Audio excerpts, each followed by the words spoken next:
నేను హీరోని కాదంటూ తేల్చేశాడు యువరాజు రాహుల్. ఈ దేశంలో అవినీతి మహమ్మారిని ఎలా నిరోధించాలా అంటూ రోజూ పొద్దున్నే కనీసం కొన్ని గంటల పాటైనా సీరియస్గా ఆలోచించేవాడిని నేను. హీరోని కావాలని ఆశపడటం లేదంటూ మన పెళ్లి కాని ప్రసాద్ ఏకంగా ఉత్తరం రాసేశాడు. ఎవరికి? ఇంకెవరికి? 95 సంవత్సరాల మాజీ సుప్రీంకోర్టు జడ్జ్ విఆర్ కృష్ణయ్యర్కే. పెద్దాయన రాహుల్ గాంధీకి సలహాపూర్వకంగా రాసిన ఒక ఉత్తరానికి తన ప్రత్యుత్తరంలో రాహుల్ ఇచ్చిన సమాధానాలు ఘాటుగానే ఉన్నాయి. మీలాంటి మేధావుల్లాగా ఉత్తరాలు రాసేసి చేతులు దులుపుకునే పని నేను చేయడం లేదు.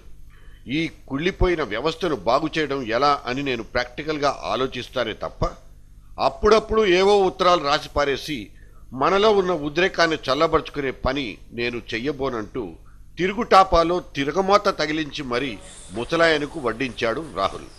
He is still far away from being a leader of India. He has nothing to say new to this country. He is not a socialist by conviction. He is not. He has no ideology at all.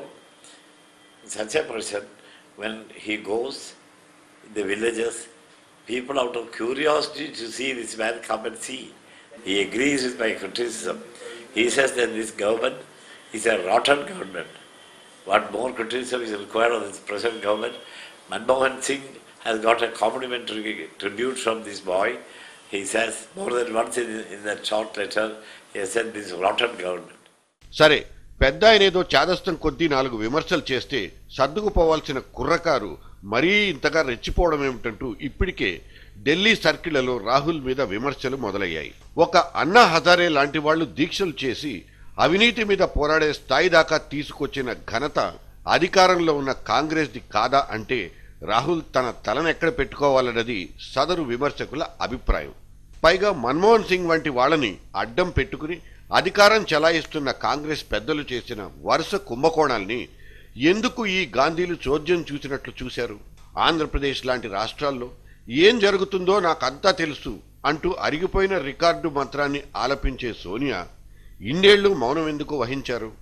తన సొంత party ప్రయోజనాలు దెబ్బతినకుండా తన కర్రను దాచేసి పాముల్ని చావకుండా వదిలిపెట్టిన పాపానికి ఆవిడ బాధ్యత వహించాల్సిన పని లేదా? ఇక్కడ రాష్ట్రంలో జరిగిన వరుస కుంభకోణాలకు రాష్ట్ర కాంగ్రెస్ వ్యవహారాల పరిశీలకులు ఇన్ఛార్జీలైన గులాం ఆజాద్లు, దిగ్విజయ్ సింగ్లు, వీరప్ప మొయిలీలు గులాములైపోయారన్న విషయం తెలిసి ఆమె ఎందుకు మౌనంగా ఉండిపోయారు? ఇవాళ జగన్ వంటి వాళ్లు 1000 కోట్లు పోగేసుకున్నారని వాపోతున్న మేడం స్వయానా తన కొడుకే ఈ జగనుణ్ణి కీర్తించిన విషయం గుర్తులేదా? ఇక రాహుల్ని రేపటి ప్రైమ్ మినిస్టర్గా కీర్తిస్తున్న కాంగ్రెసు లీడర్లు అతనిలో మచ్చలేని చంద్రుణ్ణి చూడగలుగుతున్నారా లేదా? వాళ్ళ ప్రైవేట్ సంభాషణలోకి వెళ్తే తేలిపోతుంది. కుర్రవాడు, మంచి భావాలున్న అభ్యుదయవాది రేపు దేశానికి ఏదో చేయాలని ఉవ్విళ్ళూరుతుంటే ఇన్నేసి విమర్శల బాణాలు ఆ పిల్లాడి మీద వదలటం న్యాయమా అంటూ క్వశ్చన్లు వేసే వాళ్లకొక్కటే సమాధానం చెప్పాలి. సూక్ష్మ రుణాలతో, మోయలేని వడ్డీలతో తమ మెళ్ళలో ఉరితాళ్లేసుకుని జీవితాలకు చెల్లుచీటీలు రాసుకుంటుంటే మౌనం వహించిన ఈ బాలుడే ఒకప్పుడు ఇదే మైక్రో ఫైనాన్స్ కంపెనీల పర్ఫార్మెన్స్ సూపర్బ్ అంటూ మన ప్యారడైజ్ బిర్యానీ సాక్షిగా చెప్పలేదా? మొన్న మధ్య ఏఐసిసి పెద్దల సమక్షంలో కాబోయే ఈ ప్రైమ్ మినిస్టర్ చేసిన కామెంట్లు చూసి దిమ్మ తిరిగిపోయింది.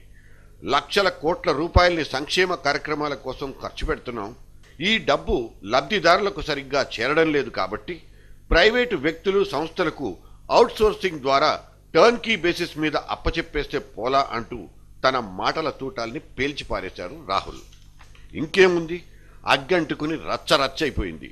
బహుశా ఈ పని మీదే అయ్యవారు ఇప్పుడు బ్రహ్మముహూర్తంలో ఆలోచిస్తున్నారేమో మనకు తెలీదు. ఇక్కడ రాహుల్ మంచి బాలుడా లేక బ్యాడ్ బాయా అన్న చర్చ చేయబోవడం లేదు.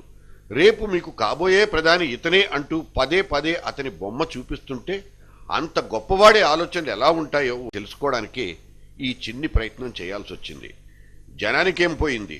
అతన్ని ఇందిరమ్మ మనవడిగానో రాజీవ్ గాంధీ కొడుకుగానో చూస్తారు తప్ప ఈ నెహ్రూ మునిమనవడికి ఆయనలో ఉన్న గొప్ప లక్షణాలు ఒక్కటైనా అబ్బిందో లేదో లెక్కేసుకోరు, పోల్చుకోలేరు. ఆ పని ఇంకెవరన్నా చేస్తే వచ్చే నష్టమేం లేదుగా. పాపం అదే పనిని ఈ సుప్రీం మాజీ న్యాయమూర్తి చేసి ఒక ఉత్తరం రాస్తే ఈ దేశ్కి నేతకు కోపం వచ్చేసింది. కూల్ బేబీ కూల్, ఎక్కడో అమూల్ బేబీ అన్నట్లు వినిపిస్తోంది కదా. ఆ మాట మీకు వినిపించింది కరెక్టే, కానీ అన్నది మాత్రం మేం కాదు, ఇంకో పెద్దాయన. సారీ రాహుల్.